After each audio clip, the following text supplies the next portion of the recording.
Well, welcome to West Trade Review interviews, and I'm excited to have with me today one of our featured fiction writers for our now released summer issue, Madison Ellingsworth.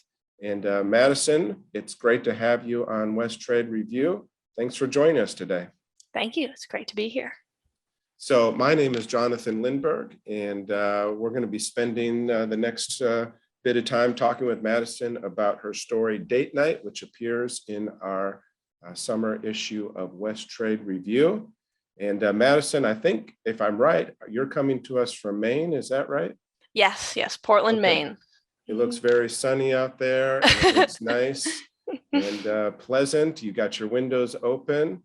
I do. It's actually raining, but oh, it doesn't look like it's raining. It looks like there's sun out there, and it's just bright, and it's deceptively bright. Yes.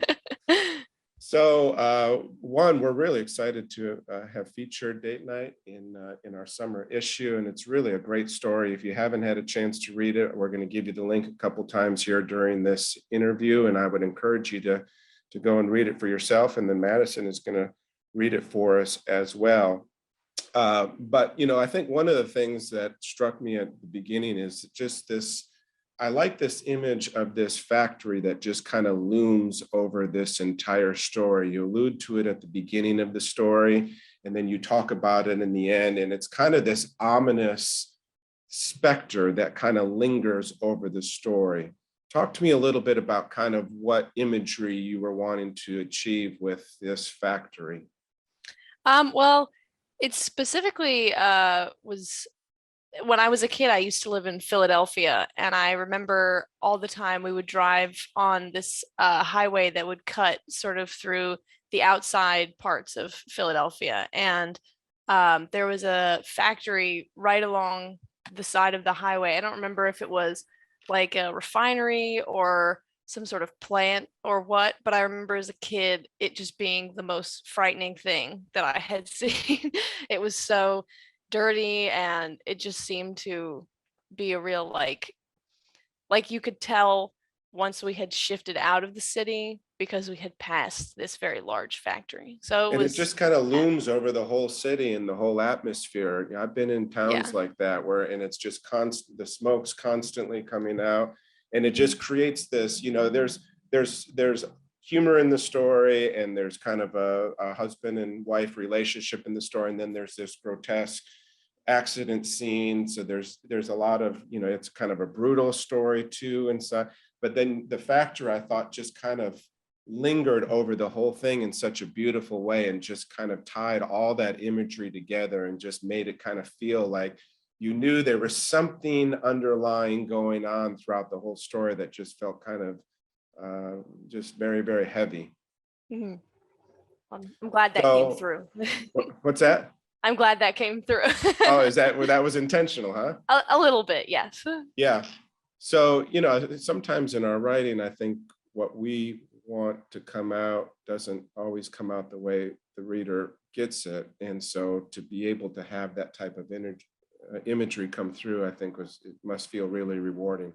Yes. The other thing that I was struck by is kind of this relationship between the husband and wife, which it seems like they've gotten to that point where it read like a younger married couple, but they felt very comfortable in their relationship with each other. Mm-hmm. Yeah, I sort of, the way that I thought about it is they're like maybe a very traditional couple. Like there's certain things that they don't really know about one another, and certain roles that they have to play in one another's lives, and kind of like the way that those roles impact their day-to-day interactions, and something like this that might more fundamentally change like the way that they view the world, I guess. Yeah. Well, there's this scene where they're in the car, and there's an accident, and there's a death, and she's reading a book, and he kind of, they're not talking to each other, but they're with each other. And that just felt very real to what happens when you get comfortable in a marriage. Like there's things going on around, and it doesn't always have to be conversation happening, and then he reaches over and just kind of starts tapping her on her leg Mhm. without any words. There's no words being spoken, but you can feel kind of the communication and the understanding between this couple without anything having to be exchanged verbally. Mhm.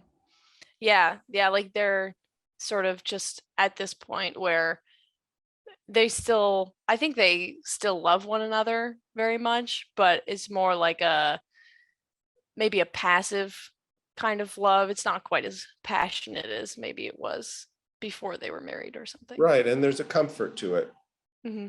which again feels real. And the title of the story is Date Night. And of course, the date night has almost become secondary because they're willing to abandon the date night at the end of the story. And that's really just kind of a vehicle with which to tell the story.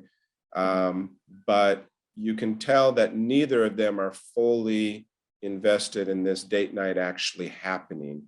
They're Hmm. okay with it not happening. And again, that's a familiarity, I think, of the relationship between this couple. Yeah, it's sort of the inspiration, at least for that, is like being in a long-term relationship with my partner.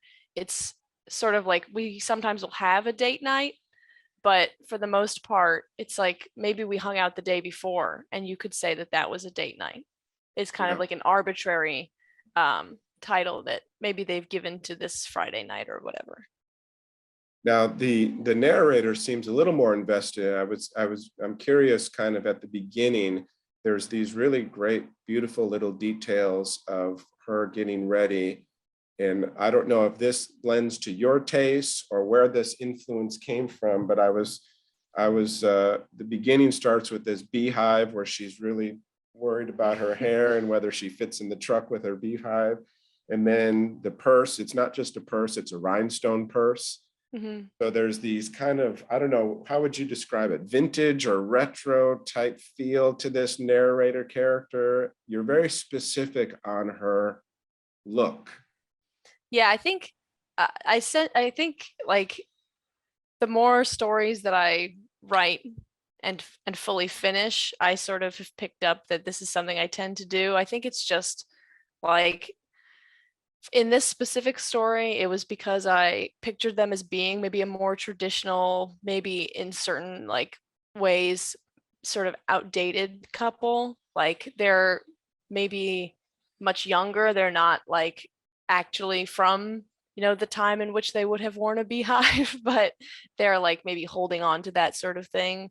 Uh, but yeah, I think I tend to do that very often, like pick out very specific, not necessarily like her having a rhinestone purse is not fundamental to the story, but I oftentimes will throw in little things like that just because it's like I don't know, when I create the world, that's what I'm picturing, I guess. Yeah. Now, as you're writing, is that coming out as you're writing, or do you have this mental picture of this narrator before you begin the story? And you just know that of course, she's going to have a beehive. Of course, she's going to have a rhinestone purse. I highlighted a yellow vest and red boots, right? Like the Hmm. ones I had, right? She's just very Hmm. retro in her look, very colorful. Is that Right. something intentional, or does that just happen as you're writing? I think a lot of it tends to come up as I'm writing. I'll usually, like almost every story that I come up with starts with having an image of a person and then sort of the things that happen to them build from there. So the story builds from that. So like I remember having the idea for her wearing a beehive when I first thought about writing the story, but then something like the rhinestone purse and the red boots would have come up like much later as Yeah. I was workshopping. So the character's voice, how do you establish that voice in your mind before you begin writing? What is the process? Because this narrator obviously has a very distinct voice and it resonates very well in the story. Where does that come from? How do you begin that? Um, I guess like the having this image of her as a person with who is maybe 35 35 years old, like, but is the kind of person who would wear a beehive, like I guess that to me has a very like she already has a very specific way of viewing the world Right. that even before I've like fully workshopped the story. So a lot of times when I'm writing and when I was writing the story specifically, it's like, well, what kind of experiences would she have in her life? Like, is she going to be the kind of person who's going to, steal a car? Probably not. Or is she the kind of person who's going to maybe go to the mall for fun? Probably, like that sort of thing. And I think that her sort of flat, or at least that's how I thought it came off. Her sort of like flat voice Yeah. in the story uh, sort grew from those different um, parts of who I thought she might be.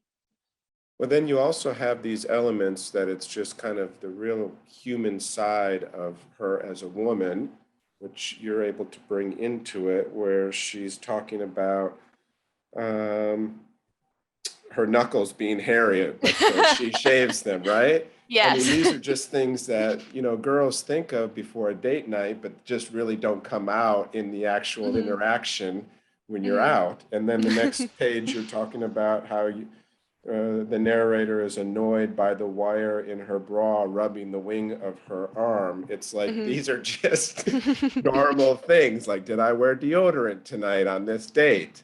Hmm. That I think really kind of humanize her. And I would imagine there's a lot of intentionality in that approach. Hmm. Yeah, yeah. I think it's like the kind of thing where I think about, because even though they've been together for so long, and I think you're right saying that they are very comfortable with one another, I do think that because maybe they almost come off as two very different people. They seem a little reserved in the level of open they might be with one another. So I just think about like maybe the first dates that I've been on, or even the second dates I've been on. What is it that I'm thinking about that's preoccupying my mind when Yeah. we're driving somewhere? I don't know. So I did highlight one line that I thought was really good, and you don't have to talk about it. It's just, I thought it was a great line, but there's an accident scene that really kind of derails the plans for their night. And it's just kind of this grotesque um, contrast to this couple just trying to go out and enjoy a night together. And you're describing the car.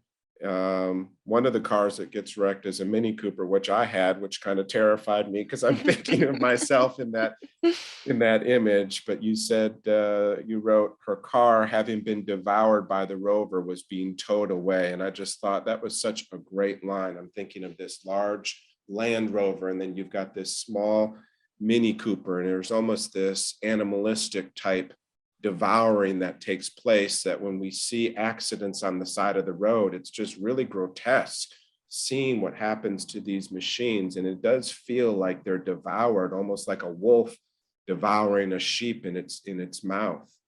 Mhm. Mhm. You don't have to Yeah. say anything. I thought that was a great line. Well, thank you. So there is a line at the end I wanted to kind of get your thoughts on with choice. So at the end, the husband is getting very animated because the wife is reacting viscerally to this accident, and he's trying to match the moment with his anger. Mhm. And he yells out the window, "My wife is traumatized," which, he wants to defend his wife and speak for her. And then you write, "I looked down into my lap. Larry always tried to be so protective." And I thought those were an interesting two lines describing her feelings and her reaction to her husband. Mhm. Do you have any thoughts behind the intentionality of those lines and her reaction to her husband's outbursts? Yeah, I guess the way that I thought about it is like going back to what I said before about them sort of falling into this more traditional, like marital structure, this more traditional, like couple structure. I think the way that um, I thought she would react would be sort of like maybe she's not traumatized and maybe she doesn't need him to protect her, but it would be uh, maybe she would feel uncomfortable or it would feel inappropriate if um, she didn't really want him to do that, if that makes sense. It does. Well, the Um, looking down in the lap, I wonder if it almost read like she was a little embarrassed at the reaction that her mhm. husband elicited. Yeah, like she doesn't really need him or want him to do that, but she's not going to go out and say, "Oh, don't do that," because that's Yeah. not the kind of person that she is. Yeah, and then you have the narrator saying her husband always tried to be so protective, which Mhm. was kind of goes to what you were just saying. She doesn't necessarily need it or really want that, but that's the reaction that she gets from him. Yeah. And she's almost a little bit embarrassed by it. hmm hmm That was what I was hoping would It's be nice when the it comes through, interpretation. right? Yeah, it's Yes. nice when it comes through. Yeah. So, one thing in the story is a couple times is you mentioned allude to an RV. So I was curious, is that something that you've done? Have you gone RVing? Is that this couple loves doing RVs and going on the hmm road? Where does that come from? Is that something you did? No, it's not. I actually have I think there was one story, and I'm not going to be able to remember what it was called, but I read it a very long time ago, and it was about a family trip in an RV, and something happened with like the sewer system inside of the RV, and I've always sort of like just I thought it was so funny when I read it, and I can't remember the name of the story, but I always it to me seemed like there's a very specific kind of person and type of family who feel like that's the ideal trip or like the ideal vacation is going in an RV, because to me that would be the first thing I would think of is, oh no, what if something happens with this like sewer pipeline inside of the RV or something like that. And so I think just trying to build their world a little bit more, they are the kind of people who really love going out in the RV and driving it around even if they're not even necessarily going anywhere. So Right. Yeah, and mhm, it's such a great way to describe. I think you're right. It does paint a certain type of image of a person in your mind or a couple in your mind that would this would be part of their routine in their life. And you're able to do that with just two simple allusions to their RV, which doesn't even make an appearance in the story, but it really kind of helps define who this couple is in such a beautiful way without having to use a lot of words or description to do so.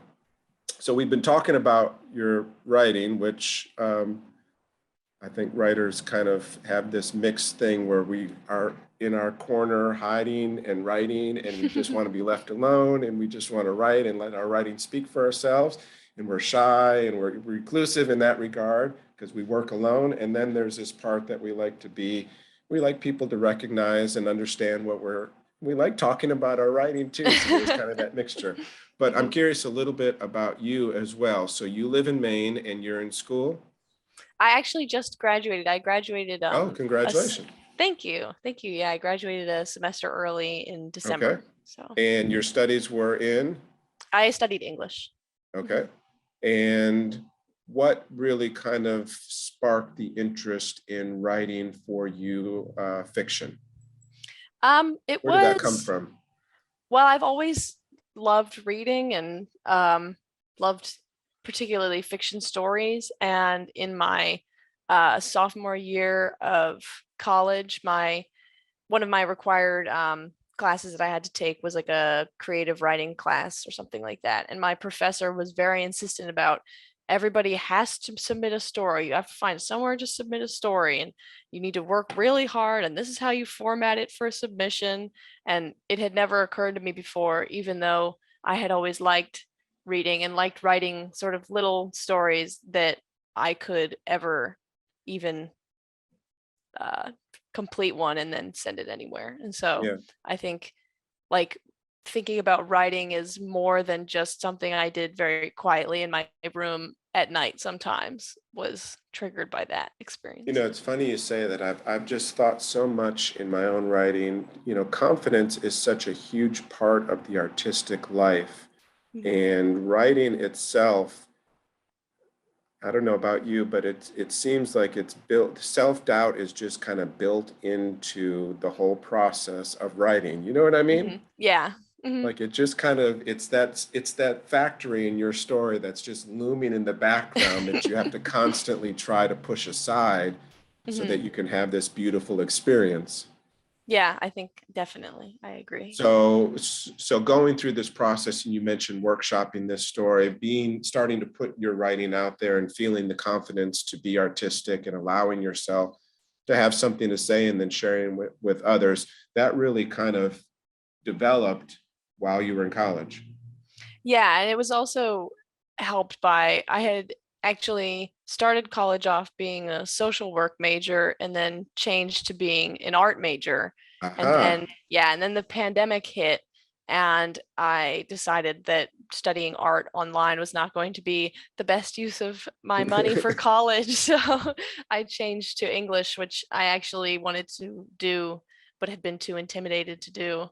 Yeah. So I think like being in the art world where it's very much the expectation that you're creating things for other people to see, uh, made it much easier for me when I switched to studying English full time to be more comfortable with like, okay, I need to show other people my writing. I need to be willing to put it out there. So, Yeah.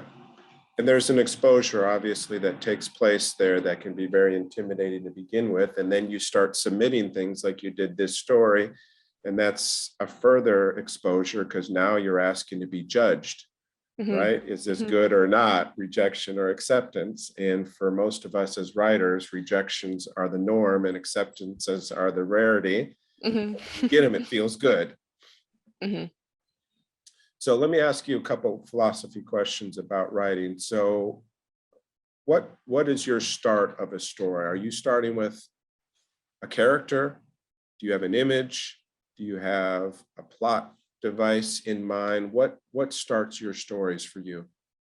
Yeah, I think it's definitely a character. I have sometimes tried to start off with like, oh, I want to write something in like, I don't know, the second person, like really force myself to try something different, but it's never quite as successful as when I start out with like a fully formed image of a person or a character. So your narrator, obviously, in this story is the germ of the idea. This story started with that character, and you saw that image of this girl in your mind. Hmm. Hmm. Yeah. So Yeah. this isn't a really long story. It's a shorter story. In your writing process with short stories, the approach is to get it all out and then to go back and rework. How good are you at that? Or do you find yourself going back and rewriting before you get to the end? Yeah, I think I'm definitely the kind of person who, as I'm going along, I'm crossing things out. I'm saying, oh, this is so bad. This is so bad. Like, I don't even want to wait until the rewrite because I don't want to have to look at this part again, that sort of Right. thing. So, yeah, I think I try to stick with a first draft that I then rework, but a lot of the time it's word changing, fixing grammatical errors along the way, that sort of thing. Yeah. And the story itself, as you're writing, um, how strict are you to what you have in your mind at the beginning, and how much are you allowing the story to change as the character kind of spills out on the page? I think I try to be more open to like the inevitable development of the story and changing of the story, but a lot of the time because I start off with such a fully formed character, I am more willing to completely scrap the plot than I am to change like something like her beehive. Like I would be more willing to be like, okay, the story's not working, but she's staying. So, short stories. Where are you going with your writing? What paths are you following now that you're free from school and you've got more mental space, I would imagine, to be able to focus on your writing? Are you doing a lot of short story writing? Are you tackling something bigger? Yeah, lots of short stories. I would like to at some point do like a much larger piece, but for now it's a lot of like when I'm traveling or when I'm just going throughout the day thinking up an idea, and then like every night trying to workshop new stuff so that I can uh just make sure that I'm getting in some writing time because it's no longer forced since I'm not Yeah. in school. And the thought of a novel, what kind of feelings does that give you, the thought of tackling a novel? I think I really Maybe a like better the way to ask that idea. is, how do you know, how does a writer know when they're ready to make that step from short story to a novel? How do you feel like? For me, it would have to be like I would have to know right off the bat, this is way too big an idea for a short story. I think my concern is not so much like, could I write it all out? Like, would the time be, I don't think the time would be an issue, but for me, it would just be, I don't want to get halfway through the story and then realize, wow, I don't have anything left here. I've really milked it all. Like, I would have to have a very strong idea, and I just haven't had one of those yet. You know, it's funny. I've listened to a number of writer interviews in the last year or so, and they talk about writing a short story that turns into a novel, and it just kind of gets away from them, and it just Mhm. becomes this unmanageable monster, this Frankenstein, and it just becomes, you know, bigger than they ever Yeah. intended, and all of a sudden they've got a novel on their hands, hmm hmm which is kind of stumbling into the long form, I guess. Yeah. Yeah, I think that's my worry, is that I would be like, oh, this is it. This is the perfect novel idea. And then I would start writing it and it would just completely fall apart. I think for me, that's far more likely than it coming together in that length. Well, on the short story form, this is really just a wonderful story, and it's really exciting for us to be able to publish it. And I wonder if you would be willing to read. Okay. Larry decided we should not drive the RV into town for date night. I had only wanted to do the beehive because it makes my forehead look larger and my face younger, only it doesn't fit in the pickup. Roof's too low. But this time, Larry wanted to go to the city, to the new fancy place that opened up next to the strip club, and we both remembered what happened last time we drove the RV into the city, so I forlornly resigned myself to wearing my hair down. Larry came into the room when I was finishing up. Are you ready yet? He scratched himself. At this rate, there's not going to be a table left. I slid the last bobby pin in, heard it made the little click as it interlocked with another, and felt it settle. I walked past Larry. He was annoyed. I pulled my rhinestone purse out of my closet and dumped my leather purse into it. I had wanted to look unbothered, but I forgot my sweater the first time I went out to the car. Then I forgot my hairbrush. Then I remembered my other lipstick, but by that time we were already moving and Larry had turned the radio on. The news was loud and Larry had his hands loose on the steering wheel. His knuckles were hairy then, just like mine, only he didn't know that. I kept them trimmed. Just another womanly secret. The newscaster had a voice like a seal. He barked that a vehicle had just been hit and the woman killed on the interstate. He said it just like that. The vehicle was hit and the woman killed. I changed the station. The new guy said tomorrow's market was looking fruitful. I left him on. Steam billowed out of smokestacks, dissipating into the air above all of us on the highway. In the morning, it would rain back down and fill the planters in front of the stoop, so I'd have to dump them out before work. If I didn't, the moss rose would get all ugly and sad looking. Do you think the plant's why everyone's getting all these cancers now? I asked Larry. He shrugged. He was not bothered by it being so close to us. I could see the clouds forming already. I forgot to put peanuts out for the birds this morning. You'll remember tomorrow, he said. He adjusted himself. I'm going to the doctor soon, right? I nodded. They feel like they're getting in the way. That can't be good. Since the plant's completion a year ago, Larry had begun squirming about and pulling on his crotch, often pairing the behavior with a grimace. For anyone else, any discomfort, let alone an increase in growth, would excite paranoia and compel them towards scheduling an appointment. But Larry would never reach out himself. I frowned. Well, I called last week. The cars in the distance were slowing down. I could see the toll before the bridge coming up. Let's get off soon and skip the bridge. It's rusted through. Larry shrugged again and put the blinker on. He always insisted on driving, even when it meant he had to drop me off and head home again. I only got in one accident, but one is enough, especially when it means pirouetting around a lamppost and connecting with an oak in your husband's new used Toyota Sonata. The newscaster had given the broadcast to his partner, and she was now describing at length the carnage left by the reckless driver who killed the woman. I turned the radio off and rolled the window down. The wubbing of the back windows made my ears feel like they were going to explode, and I was becoming increasingly annoyed by the wire in my bra rubbing on the wing of my arm through my shirt. Larry turned left onto the ramp. Why are we getting back on? We're going to wind up on the bridge, I whined. Yeah, but you know it's the fastest way. He slowly merged. The cars were now deadlocked. I could see that some people had put themselves in park and were getting out to stretch. Look what you've done, I chastised him. Fat chance we'll make it to the restaurant in time, and we're still going to have to go over the bridge. I craned my neck through the sunroof to see if there was anything up ahead. At least it looks like they're speeding up to go over that hill. After 10 minutes, the cars began to inch along. I was reading my pocket novel. Charlene had just been proposed to by the dapper Southerner who wanted to whisk her back to his ancestral home. I was engrossed when Larry started tapping on my leg and pointing out of the windshield. We had crested the hill and could finally see why the traffic had stopped. There were lights flashing, virtually useless in the sun's afternoon glow. Look, do you see? I mean, how many police cars is that? And for what? We rolled closer. Everywhere except the right-hand shoulder had been cordoned off. Everyone slowed to a crawl to pass the accident. As we were forced to let others merge in front of us, I could see the tire skids leading up to the area, twisting and whirling over both lanes, as if the car had been dancing. There were 2 ambulances blocking our view. They're acting like a semi crushed a school bus here. Come on, can we get it moving? Larry had grown agitated, realizing that if we were realizing that if we were late getting to dinner, we would be late to leave, late to get home, and late to the first half of the game. I patted him on the leg.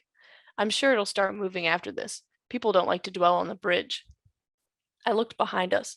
Look how far back we were, and at least we aren't in the RV. He chuckled. Yeah, it was a good call. And then we were in the heart of the accident. The people in front of us were rubbernecking and had come to a complete stop. The man driving the car had pulled out his phone and was taking pictures. I leaned around Larry. The dancing car, a Range Rover, had done its whirl into a Mini Cooper. The woman had been thrown through the windshield, flown several car lengths, and spread across the pavement. Her car, having been devoured by the Rover, was being towed away. The driver sat on a gurney near his car, front slightly crumpled, with his head bleeding and wrists being wrapped. The police were working to scrape up and hide from the drivers the woman who was now a smear. I threw up a little out of the window and dabbed my mouth with a napkin. Larry looked over and rubbed my shoulder. He leaned out the window. Would you move it already? My wife's being sick, he yelled at the man in front of us. The man turned around. He was laughing, and his wraparound sunglasses reflected us. Tell her to cool it. We're not moving fast anyway, he yelled back. He drove a few feet forward and continued taking pictures. Larry took a deep breath and adjusted himself again. He was fiddling with the door handle, and he gestured at the man. Look, we've got somewhere to be, and my goddamn wife doesn't want to see this anymore. He looked back at me, and I gave him a half-hearted smile before I looked back at the woman. She had been wearing a yellow vest and a pair of boots like the ones I have at home, the red ones. Or maybe they were just red now. Her hair had been brown, with highlights. She must have wanted to look like she had just been someplace tropical, and now she was dead. I threw up again, not much this time, just into the napkin. I threw the napkin out the window. The man had been laughing and talking to the other people in his car. I could see through the back windshield that he was passing his phone around. He gave Larry the finger when he yelled at him and kept laughing. I could see beads of sweat on Larry's forehead. All right, you've got till 3 to hit the gas or I'm going to come and beat the shit out of you, Larry yelled. My wife is traumatized. He banged his fist on the dash with every word. I looked down into my lap. He was unlocking and relocking the doors again and again. I looked back at the man on the gurney who had lain down. The EMT was talking closely to him. She was the heaviest EMT I had ever seen. Her pockets looked too tight for her to fit anything in them. The man rolled onto his side and looked like he was crying, and the EMT walked away from him. I shook Larry's arm. Maybe we should just go home, not go out tonight. Is that okay? He looked at me, then ran the back of his hand along the side of my face and nodded. The man in front of us decided it was time to go when the police started walking towards his car. He floored it away from the accident, tires screeching and car backfiring several times with the acceleration. Larry and I slowly sped up, going over the bridge, and got off at the exit, only to immediately drive back over the bridge. Larry turned the radio on and tuned it to a classic rock station. He nodded his head along to the music, tapping his fingers on top of the wheel like he was playing a miniature drum set. The tension that had grown inside him from tapping his foot on the gas was melting away with the extended guitar riffs, and he already looked much looser than before. He was looking forward to getting home earlier than expected and catching the commentary that preceded the game. It was hard to hold on to the image of the woman with sound crashing from the speakers. Larry wanted to wipe the moment clean, and the image of my mind did fade more and more the further we drove away. Was the woman's hair blonde or brown? What kind of car had she been driving? I couldn't recall. I could remember the blood, but was it close to the car? My mouth tasted like acid and the back of my throat hurt. It felt disrespectful to what was left of the vague memory to think about Larry and I being home, spending the night in, waking up tomorrow, and living on. But my mind continued to wander while Larry nodded away and the digital clock on the dash marched on. I started to take the pins out of my hair and put them in the cup holder. I still remembered the woman's red boots, but were they really that much like mine? What had I really seen? In the distance, the plant and its steam were rising up again. Larry pointed at them and shouted over the music, "Almost home." He was getting more into the song, singing and smacking his palms against the wheel instead of his fingers. He was shaking his head from side to side with the drums. I smiled at him and he smiled back, ceasing the movement of his hands to rest one on my thigh, but continuing to wail away. I looked out of the window at the people in the cars rushing by. None of them looked at me, but I felt comforted knowing they were there. I remembered that I needed to bring the moss rose in when it eventually rained tomorrow. So, Madison, thank you very much for reading and for spending some time with us today, talking about your story, Date Night, which is in our summer issue of West Trade Review. And again, my name is Jonathan Lindberg. I'm an associate fiction editor with West Trade Review, and I want to thank you for spending some time listening to this interview with one of our featured writers for our summer issue. And until next time, thank you.